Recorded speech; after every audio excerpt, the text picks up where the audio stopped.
ko galing school, may sermon agad. Ang kalat ng kwarto mo, bakit parang bagyo? May tsinelas sa kamay, warning na yan. Next move, ihagis, tapos pulot, tapos ihagis ulit. Pawis pa lang ako ng konti, ayan na siya. Bimpo sa likod ko, parang superhero ka na. Mainit kasi anak, sabay punas ng mukha.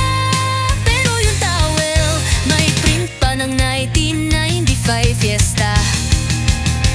Lagi siyang ganyan, may sariling version ng love na bihirang maintindihan. Pero kahit minsan nakakairita, siya pa rin ang pinakamahal kong bida. Si mama talaga, wala kang kawala.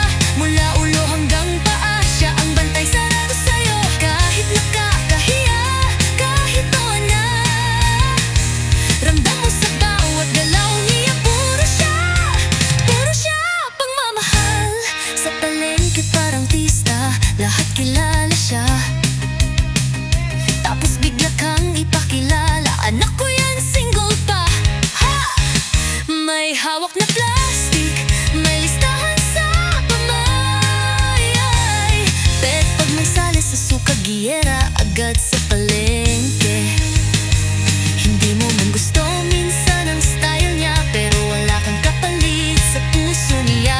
Pag may sakit ka kahit sinat lang yan, handa na yung lagun, di ba puro batasal ni mama.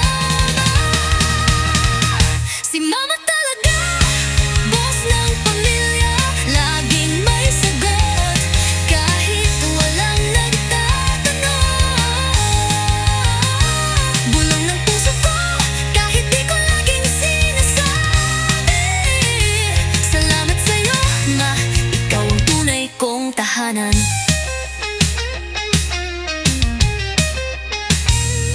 Ngayon ako'y lumaki na, at minsan ako na rin ang may towel sa likod ng bata. At sa bawat pangaral na dati reklamo lang, ngayon ko lang nakita lahat pala yun, pagmamahal na walang kondisyon.